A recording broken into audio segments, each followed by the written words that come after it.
ভগৱান শ্ৰীৰামৰ নাম লৈ একাংশই বাৰু কি কৰিছে চাওক ভিডিঅ'টো।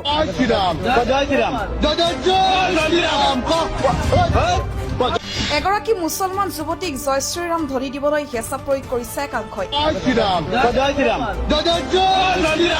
ভিডিঅ'টোত উগ্ৰ লোকসকলে যুৱতীগৰাকীক প্ৰহাৰ কৰিবলৈ উদ্যত হোৱা দেখিবলৈ পোৱা গৈছে, যাৰ বাবে যুৱতীগৰাকীয়ে কান্দি উঠিছে। এই ঘটনা বাৰু গ্ৰহণযোগ্য হৈছেনে? ভগৱান শ্ৰীৰাম কেৱল এজন হিন্দু দেৱতা নহয়, তেওঁ হৈছে ভাৰতীয় সংস্কৃতি আৰু আদৰ্শৰ প্ৰতীক।